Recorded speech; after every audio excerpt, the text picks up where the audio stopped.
Hello and welcome to Communicore Weekly. I'm George. And I'm Jeff.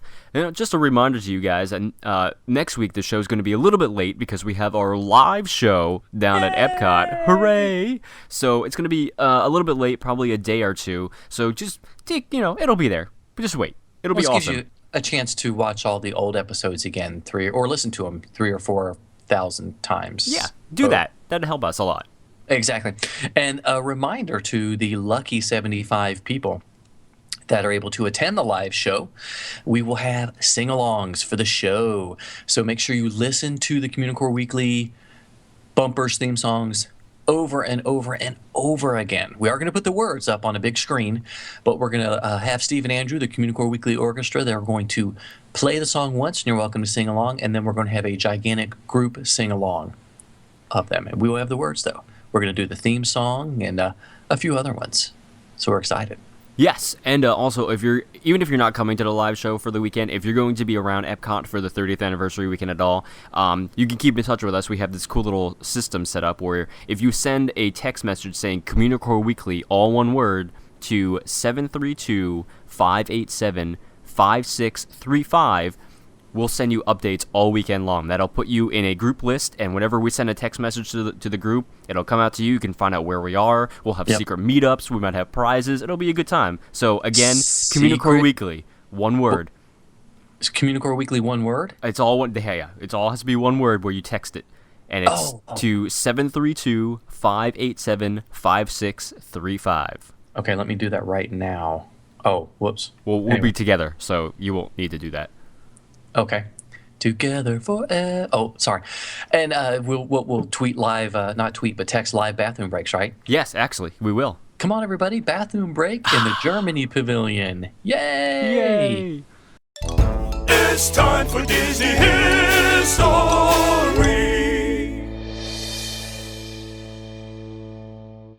I don't know about you guys, but I love Pete's Dragon. It's right behind The Three Caballeros. It's probably my second favorite Disney film of all time.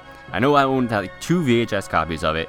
The first one I wore out, but to put in perspective, I had 4 copies of Three Caballeros, so there's that. Wait a minute, you had 7? 4 copies of 3. Is that 4 times 3? Is that 12? There's too much math in this sentence, never mind. So I'm just gonna go on. I don't understand. A lot of people don't like this film for some reason, but it's a kid who has an imaginary friend who happens to be a dragon who also happens to be real. Now, I don't know about you, but I want that when I was a kid. I want that now. That's awesome. I can see you taking a dragon to Disney World with you. Absolutely. At the live show. Okay, I'm okay with that. Oh, anyways. All right, a little bit about Pete's Dragon. 1977, Walt Disney Productions film. And it was one of the... a hybrid of live action and animation, like Roger Rabbit and Mary Poppins. It's more like Mary Poppins because the whole film was live action, and Elliot the Dragon was completely animated. The film tells the story of a young orphan named Pete who runs away from his adoptive and abusive hillbilly family. Aren't they all? Yeah, no kidding. The Gogans. I love that name. How can you not be? Well, I'm not going to say anything, we'll get in trouble. Pete comes across the town of Passamaquoddy, a small fishing community in northeastern Maine in the early 20th century. Wow. Pete is taken in by Nora, the daughter of the drunken old lighthouse keeper named Lampy. That was pretty clever of them, by the way. I love it. And all together they form a wonderful family, basically. They overcome the odds, they keep Pete away from the Gogans, and save Elliot from Dock Terminus. And, at its most basic levels, it's a pretty heartwarming tale about finding your place in the world, finding your family, and to some extent, redemption. Now, I didn't really understand those themes when I was a kid, but I got it when I was much older. But at the time, it was an invisible dragon causing a ruckus. That is awesome. How can anyone hate that? So I'm sure there are some cold-hearted people out there. Probably, but those people are probably not listening to the show, hopefully. It's the one person that always unlikes or doesn't like our video. That's probably what it is. Probably who it is. Well, okay, I'm sorry you hate fun, sir. Yes, or and ma'am. invisible dragons. And invisible dragons. So, speaking of invisible dragons, Pete's Dragon started its life as an unpublished short story by Seton Miller and S.S. Field. The Disney Studios acquired the rights to the story in the 1950s, and they wanted to turn it into an episode of the Disneyland anthology program Walt Disney Presents. But instead, they thought it would be a little bit better to be a feature film, so they started to flesh out the story a little bit. In its very early development stages, the story was sort of conceived like a psychological drama.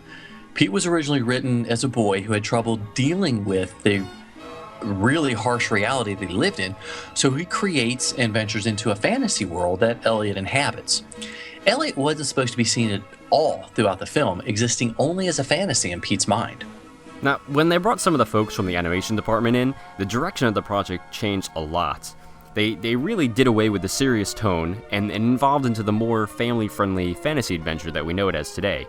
And on top of that, many within the production weren't happy with the fact that for a movie called Pete's Dragon, they didn't really plan on showing Pete. So they really brought Elliot into it a lot more. And Malcolm Mormenstein was brought in to flesh out the screenplay. Yeah, you can't trust those animators. No. No. I mean, this time they did good, so. Well, that's true.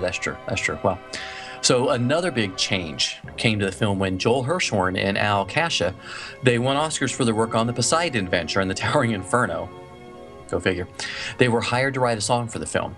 They came up with the Candle on the Water. Okay, I'll stop singing. I gotta sorry, quit you getting the always lines get with the ones songs. with I always singing. do that. That also won an Academy Award. The songwriting team convinced the studio heads that the film could be a major success if they allowed them to write some more songs to, help grow the story. The studio agreed, and the two, along with Irwin Kostal, wrote the entire score.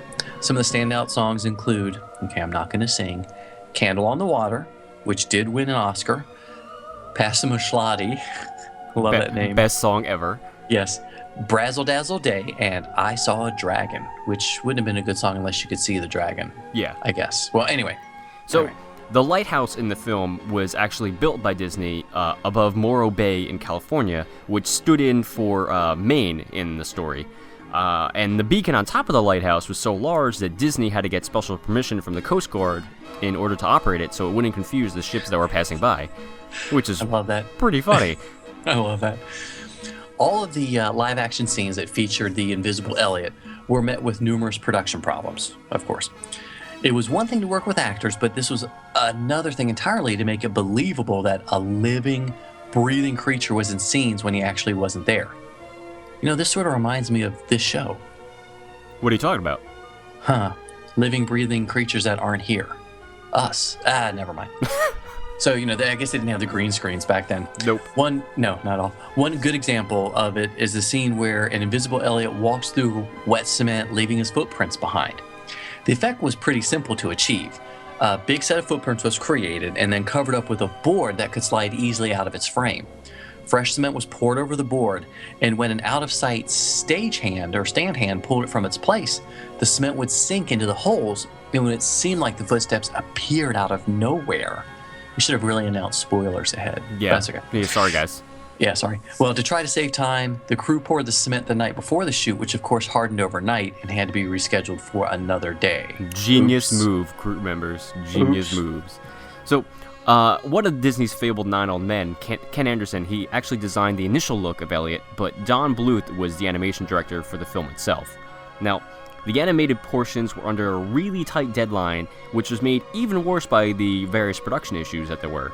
But Don and his team, they worked really hard to meet that deadline, and sometimes they were working late at night long after all the janitors left the studio. So they had to animate Elliot over each frame of the live-action footage, which was a pretty laborious process. And they used a technique called compositing a lot in the film, where up to 3 scenes were composited together, which was the live-action foreground, the live-action background, and then the animated middle ground containing Elliot himself. Yeah, the animators did finish on time, fortunately, but the film premiered on its first night in a rough print format without stereo sound. It wasn't until a few days later that the film was 100% completed, effects and all. The film was sadly not as successful as the studio hoped when it premiered in 1977. Though it did make $36 million on a $10 million budget, it was not really well received by many critics.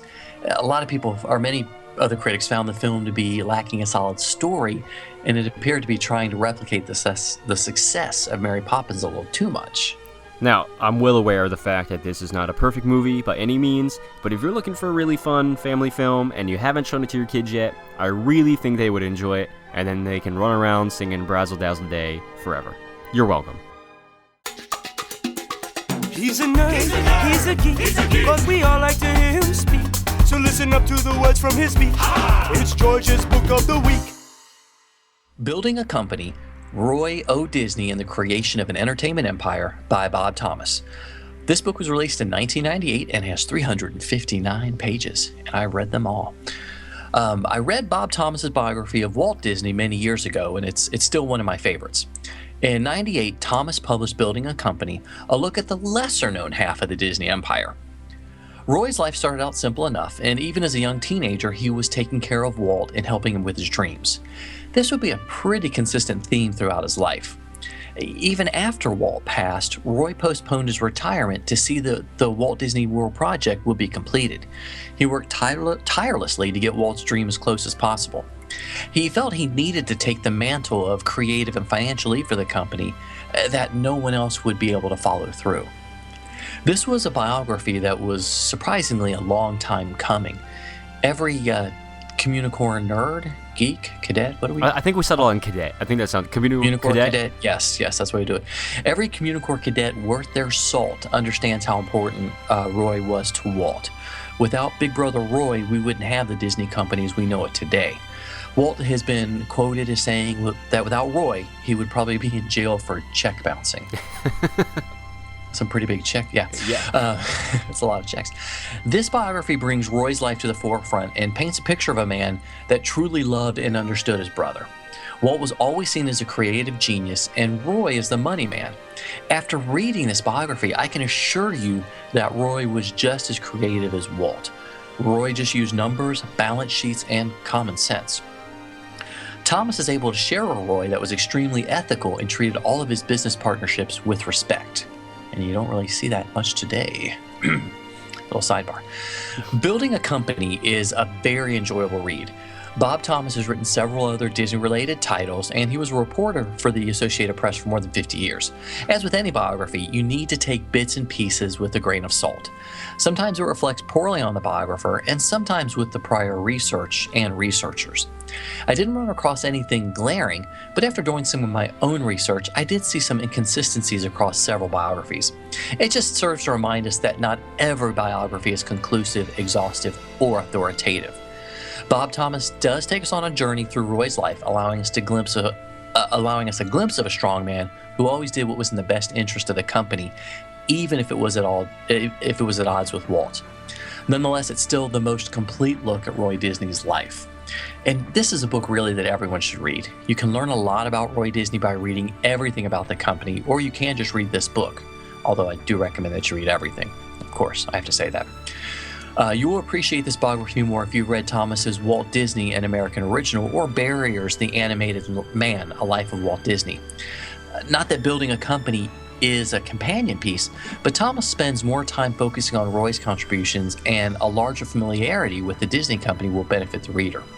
This is a great read and should be read by every Disney enthusiast. And once again, the name of the book is Building a Company, The Roy O. Disney Story.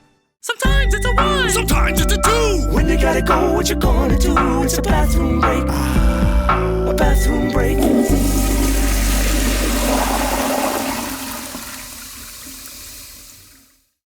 In honor of Epcot's 30th anniversary, which is coming up, and, wonder if anybody's actually coming to the live show. Well, we sold the tickets, didn't we? Yeah, so, even if they don't show up, it's okay. That's okay. Well, anyway, I thought we would look at probably one of the lesser-known bathrooms in World Showcase. This is at the area near the refreshment port. Right as you take that long stroll from Journey into Your Imagination with 2 seconds of Figment, or whatever that ride's called. Captain EO. After you watch Captain EO. And then you walk down towards World Showcase. Before you hit the Canada Pavilion to see Martin Short. There's the bathrooms on the right side. They're rather nondescript. They're kind of beigey, sort of, and they're right next to the refreshment port, so you can go to the bathroom, get something to drink, so then you have to go to the bathroom by the time you hit Canada. I guess. They are so nondescript that I have never actually been inside these bathrooms before, but I will be making a trip to them this time around, just because we're talking about it right now, and I feel like I need to go to the bathroom there. Well, Is that too TMI for people, maybe? It could be. Well, I'm going to go look. I'm just going to look at it. How about that? They'll leave us a comment. There you go. Please leave us comments. Tell us if that was too much information or not. Sometimes you might see it, sometimes you don't. Hey, look, what's that? It's a five-legged goat. So when they build new attractions, Disney Imagineers have a lot of things to consider, such as how well the new attraction fits into its surroundings, even when viewed for another park.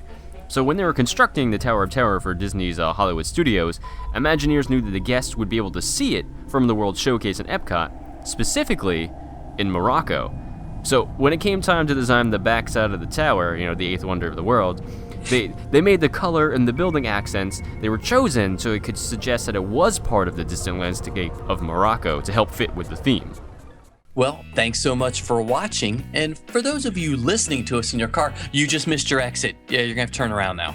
Yeah, sorry about that. We didn't mean to distract you. Anyway, well, if you're at home already, leave a comment and rate us on iTunes. Please do, because every little bit helps. We like to get our show out there to more people, please. Yes, lots of more people. You can always email us at communicoreweekly@gmail.com, and don't forget to tell us if Jeff gave us too much information or not. Yes, please do, and I will never do it again. You can also like us on Facebook at facebook.com/Communicore Weekly. Tell me there also. That's okay. Yep, and hit the Facebook page for lots of updates and photos and to know what we're up to. Yeah, fun stuff during the weekend. Exactly. You can always follow us on Twitter. I am at Imaginerding, and he's at Jeff Heimbuck. And you may have to spell it a couple times before you get it right. It's a hard name, I know. It's a hard name, it's okay. Well, I'm George. And I'm Jeff. And we're from MiceChat. Thanks so much for watching. We'll see you next time on Communicore Weekly.